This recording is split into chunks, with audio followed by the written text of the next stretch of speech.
Hi, sweet fleas.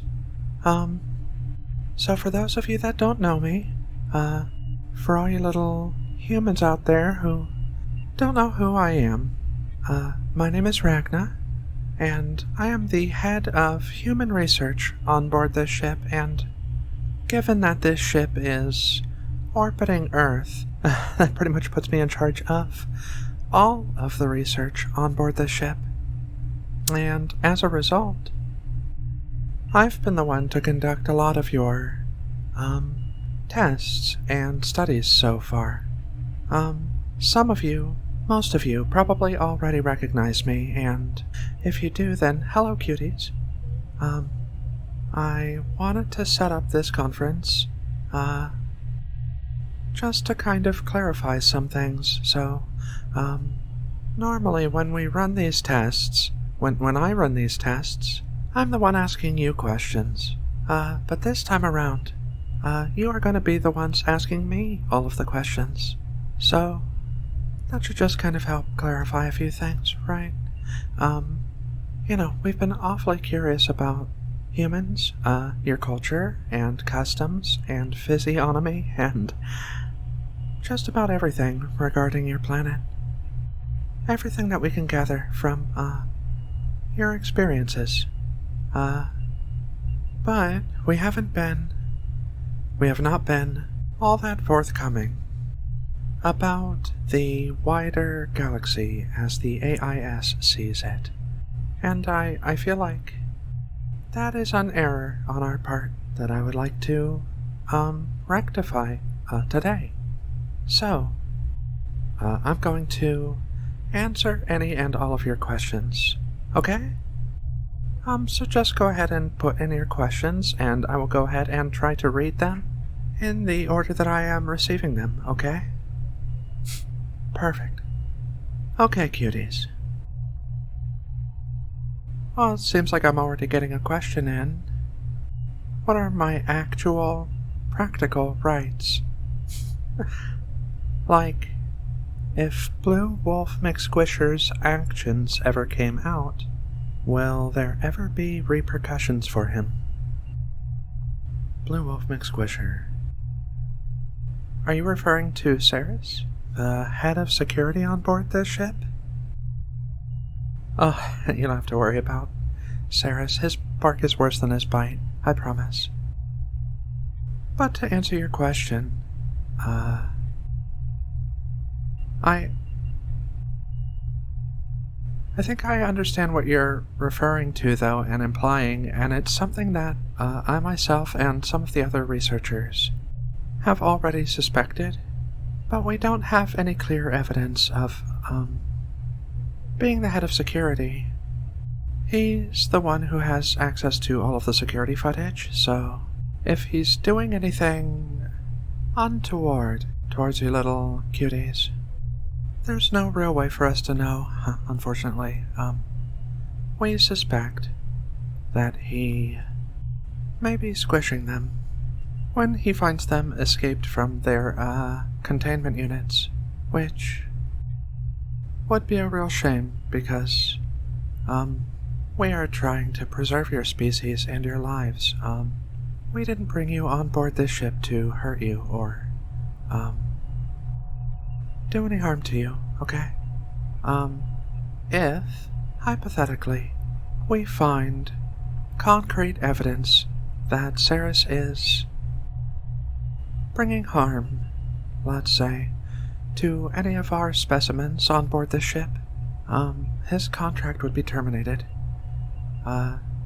He would be relieved of command. He would be relieved of his post. He would probably be discharged from service.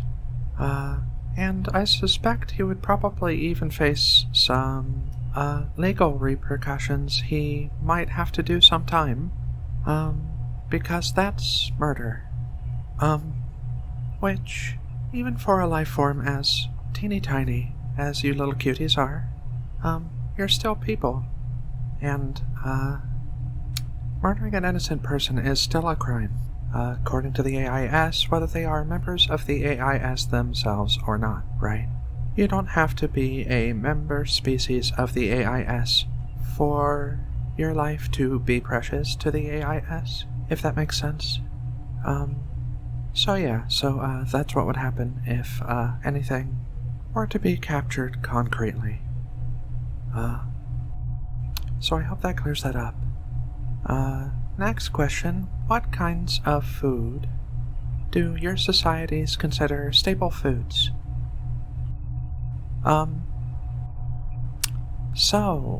Regarding meals and meal preparations, it really depends, I think, on whether we are spacefaring or not, right? So, I think when you say staple, you probably mean, what are our species eating on our planets? Or on AIS-affiliated worlds? Really depends from species to species, right? Me as a Taro, we have a very high animal protein diet. Meat. Yes. We eat a lot of meat. No, not strictly meat. We are omnivorous, just like you humans are. So we can eat, grain, dairy, fruits and vegetables, much the same things that you humans are consuming. It's just that our need for animal protein is much higher than a human's, I think. There are a number of humans that we've studied at this point that are vegetarians, or vegans, or... what was that other one? It was a pescatarian? We have to eat meat. There's no way around it. We need animal proteins in our diet or we won't survive very long. It would be like starving to death, essentially. So a vegetarian diet is not an option for Taro. It is also not an option for, how did you refer to him? Blue Wolf McSquisherton? Dyer, which is the name of Ceres' species, are also a high-protein, omnivorous being. They also need animal proteins and fats. That said, I have a sweet tooth. You might consider my gold tooth to be a sweet tooth.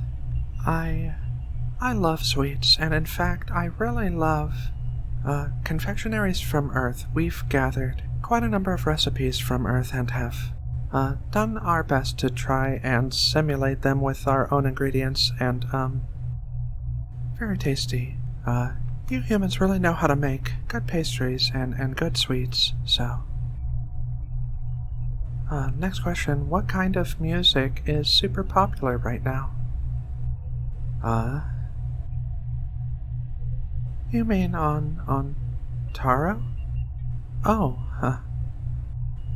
so we're kind of having a... it's called tribal pop. It's like a, there's a kind of a cultural renaissance going on Taro right now, in which, a lot of the, music and, clothing is, right now being inspired by, more ancient, tribal clothing and, music, which, as you will come to find out if you ever end up joining the AIS as a full member species and start, seeing the other worlds, you'll come to find that pretty much every single species, that ever gets sapience, starts with percussion. Percussion is like the foundation for music, in general. Ancient Taro would, make drums and beat on drums, and that was the start of, rhythm. And with that came, music, wind instruments, things like that. A lot of the current music that is popular on Taro right now is inspired a lot on, tribal or our ancestral music. It's called, tribal pop, and I quite like it. It's very good. I'll have to let you listen sometime. If you're interested in that kind of a thing, maybe we could share music? I'd like that. That would be lovely. So next question. Is there a certain form of entertainment front and center for the AIS right now? I mean, it really depends, right? So there are sports, obviously. A lot of them have to do with putting balls in various holes and nets. I think humans are very similar to other sapient beings in a lot of ways. It's fascinating to us how tiny you are and how similar you are to all of the other sapient life forms that we've come across. So, but yes, there is. There is one called Fourball, which is... I'll have to show you sometime. It's hard to describe.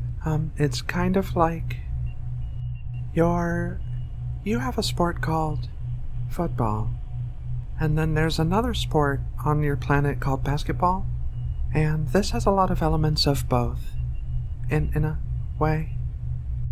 Again, it's hard to describe sports to someone, unless they are actually watching it, right? So sports. Another one are tabletop games. A lot of AIS species like to play a game called HoloQuest. HoloQuest is like a kind of a humans have one too. I've heard a couple of specimens talk. I've heard a number of you cuties tell me about Dungeons and Dragons. So it's kind of like Dungeons and Dragons, but it's played with a holographic board, and you can kind of like make your own characters, and it's a little bit more interactive. And I think you humans would really enjoy it, actually. It seems like something that people that enjoy D&D would probably really get a lot out of. I hope that answers the question. Aside from that, I mean, there are shows, there are movies, that people will watch, and those are usually galactically streaming. So I can get Taro broadcasts, I can get Dire broadcasts, I can get Pora broadcasts, which is another species. You might meet them at some point. Doesn't matter. There's plenty of entertainment, and a lot of the entertainment is very similar to what you humans have, just on a much wider scale. Next question. How far has body modification come for the AIS? I assume you mean like prosthetics, prosthetic augmentation. It's very common. It is not unusual. In fact, I myself possess body augmentation that you will see in my eye. These are not my natural born eyes. My eyes are an implant, which is why you will see that blue ring around it, that segmented ring. Why? It allows me to see things that are smaller. I got these implants when I started researching humans. It just allows me to see all of the fine detail on your cute little faces. So it feels more interpersonal when I'm interacting with you. Otherwise, it's kind of like interacting with a I don't mean this in any offensive way, so please, take this with a grain of salt. But it would be kind of like interacting with an insect. A very tiny, minuscule bug. And it can be very hard for an individual to feel like they are speaking to a person when that person is so small. And you are people. In my book, for any other Taro on this ship, and according to the AIS, humanity is a sapient species, which means you are people. No matter how tiny.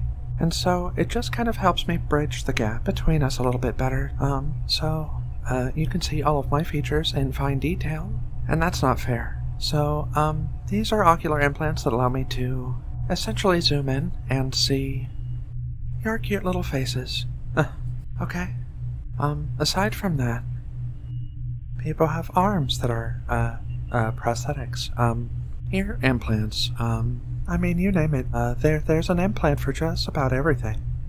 If you wanted to, theoretically speaking, you could probably replace most, if not all, of your limbs and body with, prosthetic, robotic ones, mechanical ones. I hope that answers the question. It is pretty common. Some of them are illegal and military grade only. But most, there are a lot of commercial options available as well, for the layman like you and I. Does the AIS currently have any notable celebrities? Yes, in fact, we do. But if I start rattling off names, I don't know that it's necessarily going to mean anything to you. One such artist is called Marina. She's kind of they're the first ones to start the whole tribal pop movement that I was talking about earlier. And so they're quite famous right now. They are, as you humans would say, they are popping off right now. And doing quite well, and making quite a lot of, music and a lot of buzz as well. So I quite like Marina, quite a bit. Yeah, just to give you one example. What topics are hot topics in discussion for the AIS? A lot. There's a number of them. There's, territorial expansions, which are typically peaceful. We are constantly expanding our borders, finding new planets. Some of those planets are hospitable. Some of them can be terraformed. So territorial expansion is a big one. Another is, new sapient species that we come across in our expansion. You, actually.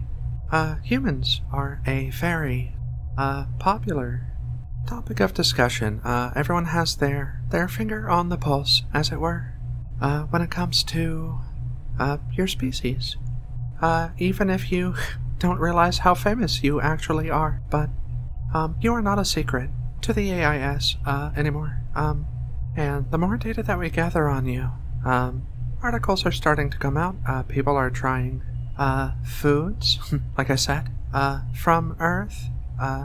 We're listening to your music, and, people are starting to now watch some of your shows and movies. We're trying to get an understanding of your people. And that's always fun. That is always an exciting thing for, the member species of the AIS. No, not all of the species that we encounter are, peaceful. Yes, we have a military. Technically, Saris is a member of our military. He is a, defense wing of our military, kind of, like a homeland security kind of a thing.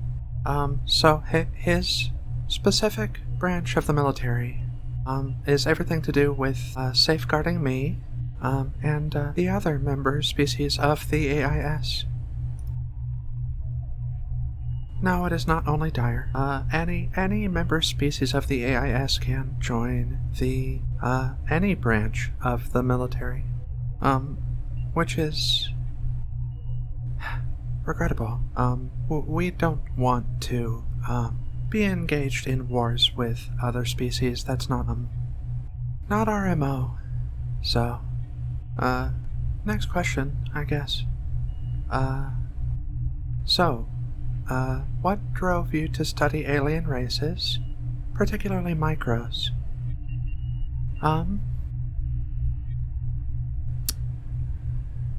So, when you say micro, I think you are referring to the, minor, classification of sapient life forms? Meaning, it is under a specific size? The next largest species, apart from you humans, would still be quite large, in comparison. So a good frame of reference, for scale is that, a guppy to a human is roughly the same size difference as a blue whale on Earth is to me. And I am only 1.6 thousand meters tall, which in the AIS, dire like Ceres are usually a head and shoulders taller than my species on average. Of course you have fluctuations just like on Earth. Some humans are bigger, some humans are smaller. But roughly within the same height of one another. There's like a range, right? The next smallest sapient species that we have ever encountered is twice the size of a blue whale. So if that gives you any indication of just how tiny your species is and how when I say you are an anomaly, I mean it. We have never ever encountered a species as small as humanity that is sapient. They have only ever been insects. So, you are quite a miracle. I can get into why that may be. We have theories currently.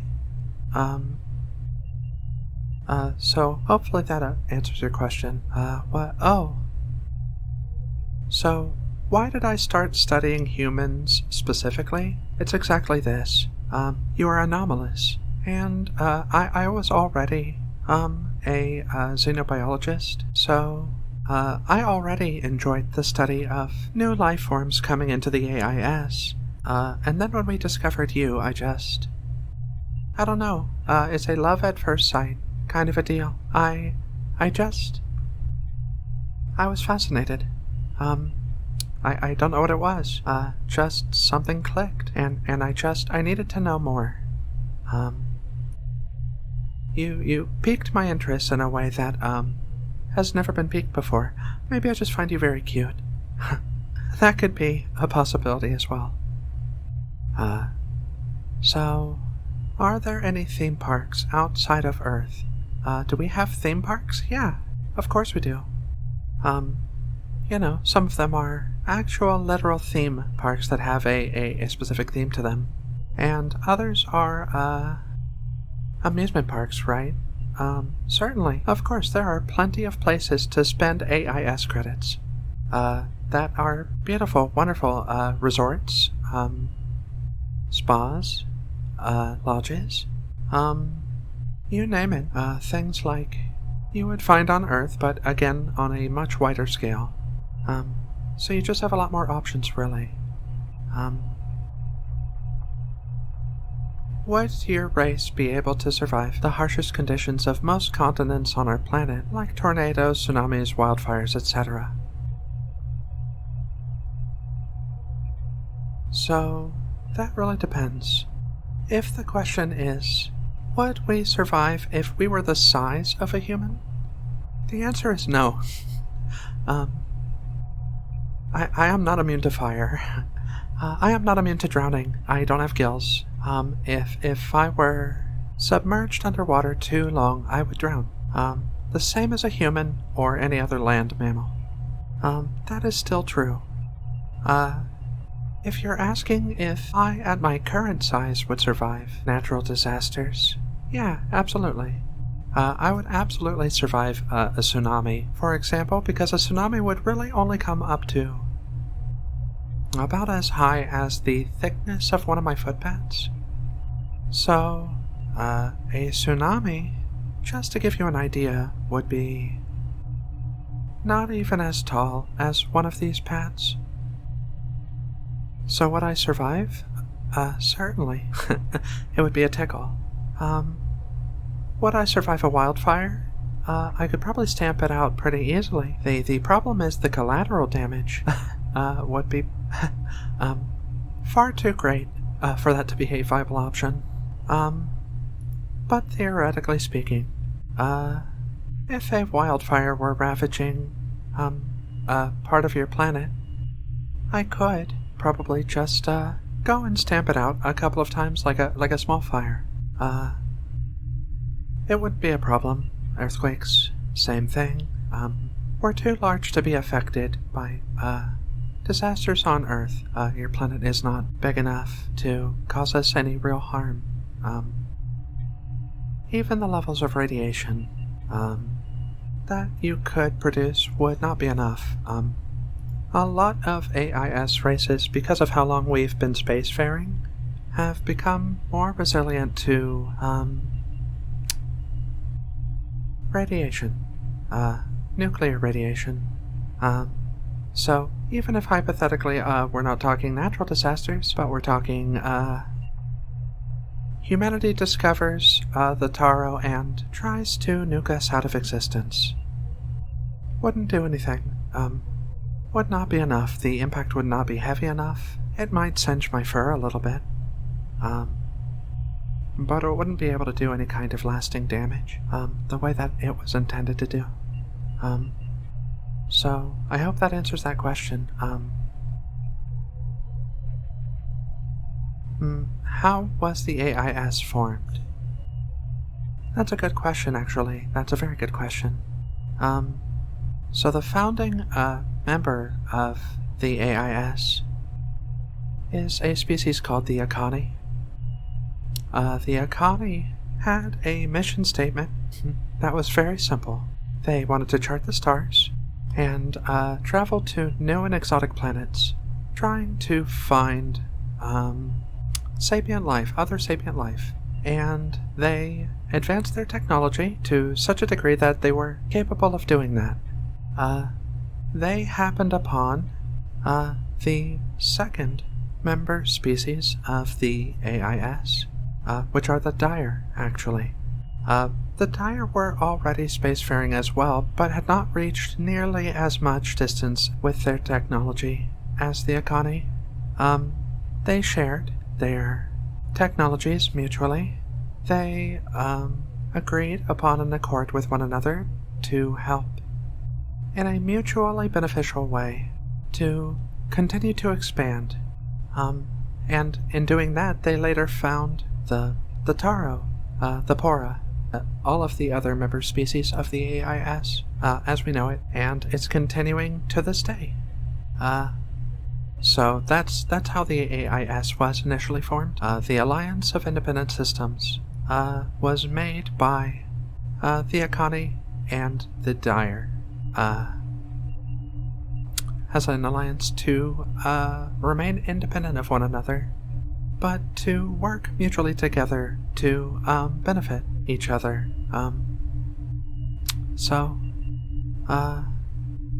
Are there any other tiny civilizations the same or near the same size to humanity, and can we get other jobs besides paw massagers for larger species? Aw, you little cuties. As I explained, the next smallest species to humanity are twice the size of a blue whale, so larger than buildings, or about as large as some of your smaller skyscrapers. Yes, they exist. And they are quite small to me, handheld size to me, but, just, Titanic to you still. And,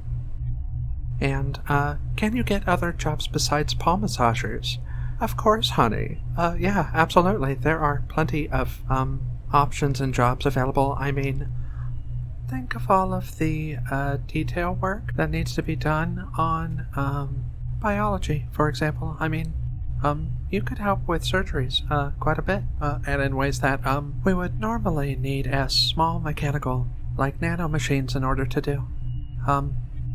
You can work at data, collection, or, you could work at data entry, and, work on small electronics, and you could work in, engineering, making, nanomachinery itself, and there are many, many, many opportunities available to humanity besides massaging our feet, cutie. You can if you want to. I mean, there are plenty of humans that work in paw parlors, paw massage spas, but it's really not it's not your only option. Is all I'm saying. That's very cute, though. On Earth, most of our cities are landlocked. Do other civilizations have underwater, atmosphere floating, or outer space cities? And what are the typical vehicles? Okay. So, yes, all of the above, actually. There are a number of aquatic AIS member species that the majority, if not all, of their cities are underwater. And in terms of, like, space cities, yes, usually they start as space colonies, orbital space colonies. But over time they have grown and expanded upon themselves to such a degree that they, in and of themselves, become, city-sized or even, nation-sized. We have seen that happen before. The way it works within the AIS is if a, community, if a city, grows to the size of a nation and we have certain requirements for that to happen, they can appeal for independence. Independence meaning that they would be able to fully govern themselves. They would be considered their own member species or their own member nation of the AIS. They would be an independent system within the Alliance of Independent Systems, if that makes sense. So all of the above. As far as transport, it's mostly, flying transport at this point. You don't see a lot of ground vehicles, so that is still a method of getting around on land whenever we are on a planet.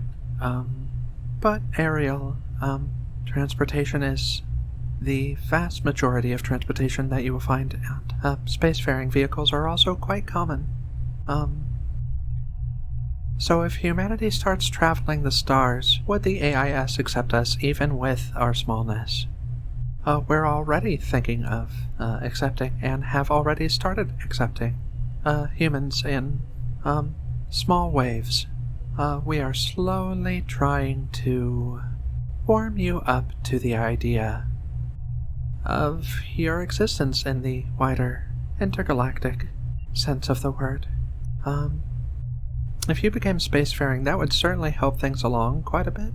And currently, as far as I understand it, you are technically a spacefaring species. You just have not gotten very far in terms of distance, but you have proven yourselves capable of leaving your orbit, which is always the first step. I mean, every species, including the Akani, started with that, charting their moons, and then venturing out into other planets within their solar systems, and then it expands from there. You're on your way, and if that happened just overnight, then it might probably push the needle a little bit, but it's not necessary. And if your species ever did become a full member of the AIS, you would be given access to our spacefaring technology, so that would just immediately open you up to being able to travel and move around within the AIS the same way that we do. Yeah, we share all of our technology. That is part of the treaty of the AIS. It's part of the Alliance. Do Taro mind having sweet fleas? like us, crawl along their fur and cuddle. Yeah, absolutely. Not all of us. I mean, I certainly like it. I find you to be absolutely adorable, and I love feeling you crawling around under my fur. It's so cute. So in my case, yes. For other, Taro or member species of the AIS, it really depends. It's person to person, right? I mean, some humans don't like to be touched, and other humans really enjoy being held and cuddled, so person to person basis. I'm seeing more questions come in, and I think I'm going to leave this for a second meeting. So, let's adjourn this for now. This has been a lot of fun. I have another list of questions ready to go for our next session. How about next week, Okay. I'm going to put all of you in a conference call, just like I did today, next week. And you guys can get more answers to more of your questions then, okay? And this has been fun, cuties. I hope this has been eye-opening for you in some ways. I appreciate how curious humans are about the wider galaxy and the member species of the AIS, and in fact, your interest is going to be noted in my reports. And who knows, that might help move the needle even further to getting humanity accepted as a full-fledged member of the AIS, but time will tell. So, for now, cuties, enjoy the rest of your night, okay?